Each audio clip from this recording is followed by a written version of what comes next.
Hi പ്രിയമുള്ള സുഹൃത്തുക്കൾ, ഇപ്പോ നെഹ്റു കുടുംബത്തെ സംബന്ധിക്കുന്ന ഒരുപാട് അഴിമതിയുടെ കാര്യങ്ങൾ പുറത്തു വന്നിരിക്കുന്ന ഈ സാഹചര്യത്തിൽ സോഷ്യൽ മീഡിയയിൽ അവർ ഇതുവരെ ഈ രാജ്യത്തോട് ചെയ്തതെല്ലാം മറനീക്കി പുറത്തു വന്നുകൊണ്ടിരിക്കുകയാണ്. അതുകൊണ്ടായിരിക്കും ഒരു പക്ഷേ ജനങ്ങൾ ഈ ഭരണം മടുത്ത് BJP-യെ കേന്ദ്ര ഭരണം ഏൽപ്പിച്ചത്. ജനാധിപത്യമായതുകൊണ്ട് അങ്ങനെ ഒരു സൗകര്യം നമ്മുടെ രാജ്യത്തുണ്ടായിരുന്നു. കോൺഗ്രസിന് ഒരിക്കലും ഈ രാജ്യത്തിന്റെ കേന്ദ്രത്തിൽ എത്തരുത് എന്ന് ജനങ്ങൾ ആഗ്രഹിക്കുന്നതും ഏതാണ്ട് ഇതുപോലെയൊക്കെ ഉള്ള കാരണങ്ങളാണ്. നമുക്കറിയാം, ഇസ്രായേലും ഹമാസും തമ്മിലുള്ള യുദ്ധം രൂക്ഷമായി നീണ്ടുപോകുന്ന സാഹചര്യത്തിലാണ് ഇപ്പോൾ നമ്മളുള്ളത്. പല ലോകരാജ്യങ്ങളിലേക്കും ഈ യുദ്ധം ചേക്കേറി തുടങ്ങി.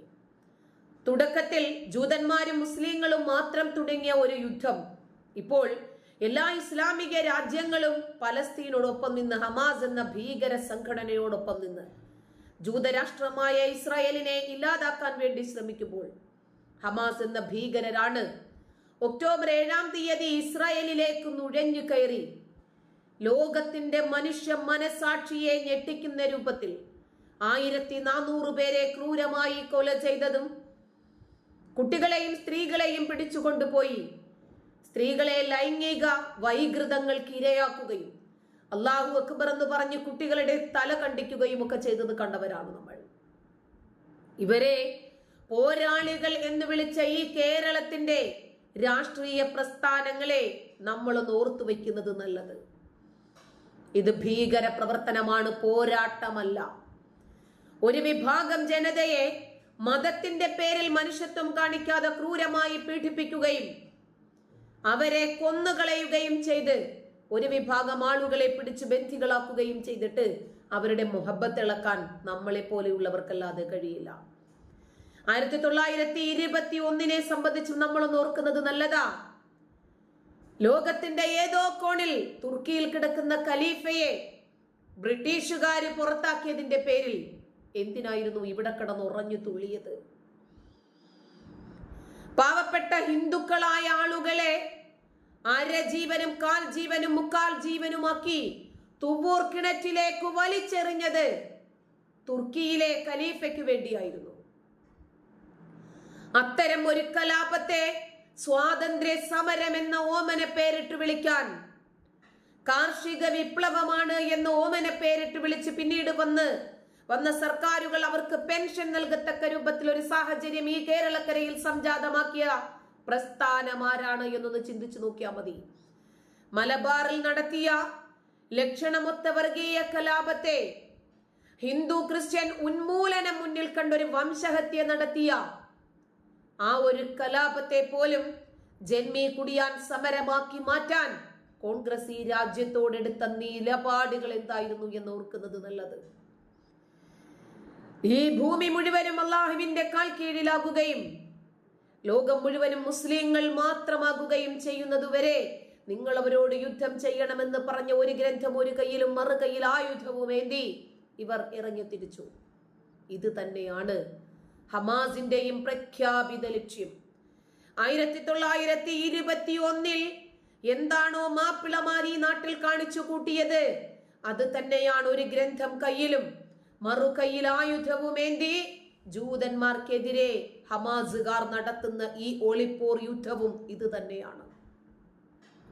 ഒരുപക്ഷെ ഹമാസിന്റെ ഭാരത ഘടകം നാളെ ഇവിടെ ഹിന്ദുക്കളെയും ക്രിസ്ത്യാനികളെയും കൂട്ടക്കൊല നടത്തിയാൽ പോലും അതിനെ പിന്തുണയ്ക്കാൻ നമ്മുടെ നാട്ടിലെ ഇടതു വലതു രാഷ്ട്രീയ കക്ഷികൾ ഉണ്ടാകും എന്ന് ഓർമ്മിക്കുന്നത് നന്ന്.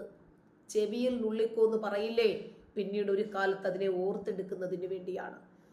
ഇവിടെയാണ് 9 വയസ്സുള്ള ഒരു കുട്ടിയെ മാസങ്ങളോളം റൂമിനകത്തിരുത്തി 10-35 മുതുകാലന്മാർ എഴുതി പഠിപ്പിക്കുകയാണ്. അരിയും മലരും കുന്തിരിക്കവും വീട്ടിൽ കാത്തുവെച്ചോളാൻ.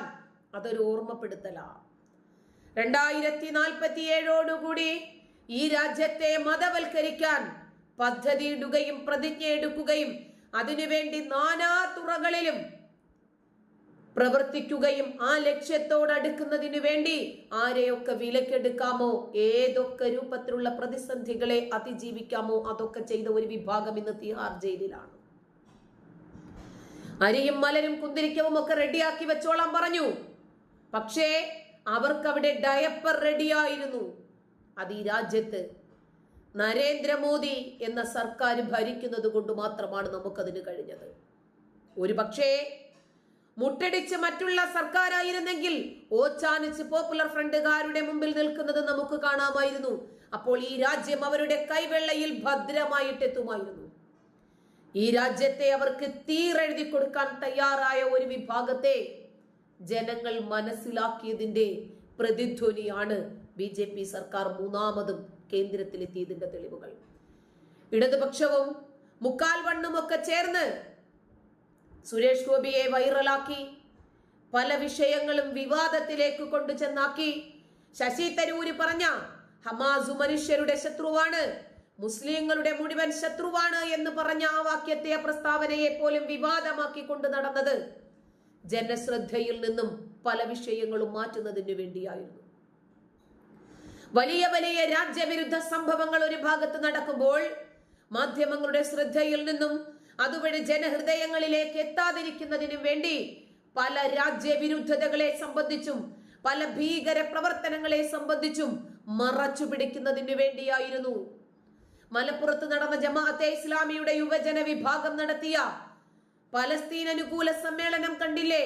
ഹമാസ് അനുകൂല സമ്മേളനമായിരുന്നു അത്. ശരിക്കു പറഞ്ഞാൽ ഭീകര സംഘടനയായ പല രാജ്യങ്ങളും ഭീകരവാദിയായി ഭ്രഷ്ട് കൽപ്പിച്ച നേതാവ്, ഹമാസിന്റെ ഉന്നതനായ നേതാവ് ഖാലിദ് മിഷേലിനെ മലബാറിന്റെ മണ്ണിൽ പ്രസംഗിക്കാൻ ഒരു വേദി ഉണ്ടാക്കി കൊടുക്കുക വഴി ഹമാസിനെ പിന്തുണയ്ക്കുന്ന ഒരു പറ്റം ജനങ്ങൾ കേരളത്തിൽ ഉണ്ടെന്നും നിങ്ങൾക്ക് കേരളത്തിൽ ഒരു സ്പേസ് ഉണ്ടെന്നും കാണിച്ചു കൊടുക്കുകയായിരുന്നു. അവിടെ പ്രദർശിപ്പിച്ചിരുന്ന ബാനറിൽ എന്തായിരുന്നു എഴുതിയിരുന്നത്? അതായത് അപ്രൂട്ട് ബുൾഡോസർ ഹിന്ദുത്വ. യുടെ റൂട്ട് എന്താണ് മനസ്സിലായില്ലേ? അതൊന്ന് മനസ്സിലാക്കിയാൽ മതി. അതായത് ബുൾഡോസർ ഉപയോഗിച്ച് ഹിന്ദുക്കളെ ഇല്ലാതാക്കുക എന്ന ഒരു മുദ്രാവാക്യം, എന്ന ഒരു പ്രസ്താവന, ഒരു കൽപ്പന നമ്മളുടെ മനസ്സുകളിലേക്ക് എത്തിക്കുന്നതിനു വേണ്ടി ഒരു ഹമാസ് ഭീകരനെ കെട്ടി എഴുന്നള്ളിച്ച് കേരളക്കരയിൽ കൊണ്ടുവന്നു. കേരളത്തിന്റെ മതേതരത്വത്തെ നിങ്ങൾ തകർത്തോളൂ, ഞങ്ങൾ നിൽക്കാം കൂടെ എന്നിവർ വിളിച്ചു പറയുകയായിരുന്നു. എത്ര മാധ്യമങ്ങളാണ് ഈ വാർത്ത വേണ്ടുന്ന രൂപത്തിൽ, ജനശ്രദ്ധ കിട്ടത്തക്ക രൂപത്തിൽ റിപ്പോർട്ട് ചെയ്തത്? മിണ്ടിയില്ല.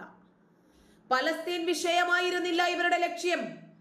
ഹമാസ് ലക്ഷ്യം വെക്കുന്നത് ജൂത ഉന്മൂലനമാണെങ്കിൽ കേരള ഹമാസ് ലക്ഷ്യം വെക്കുന്നത് ഹിന്ദുക്കളുടെ ഉന്മൂലനമാണ് എന്ന യാഥാർത്ഥ്യം തിരിച്ചറിയാതെ ഇപ്പോഴും ഇവർ കോശാന പാടുകയും ഞങ്ങളുടെ മുസ്ലിം സുഹൃത്തുക്കൾ അങ്ങനെയല്ല, ഞങ്ങളുടെ തോളിൽ കൈയിടുന്നവരാണ്, ഞങ്ങൾ അവരോടൊപ്പം ഭക്ഷണം കഴിക്കുന്നു, അവർ ഞങ്ങളോടൊപ്പം ആഘോഷങ്ങളിൽ പങ്കെടുക്കുന്നു, നിങ്ങൾ ഈ പറയുന്ന വർഗീയതയും വിഭാഗീയതയും ഒന്നും ഞങ്ങൾക്കിടയിലില്ല, ഞങ്ങൾക്കിടയിൽ മതവിദ്വേഷമില്ല എന്ന് പറഞ്ഞു നടക്കുന്ന ആളുകൾ തിരിച്ചറിയുക.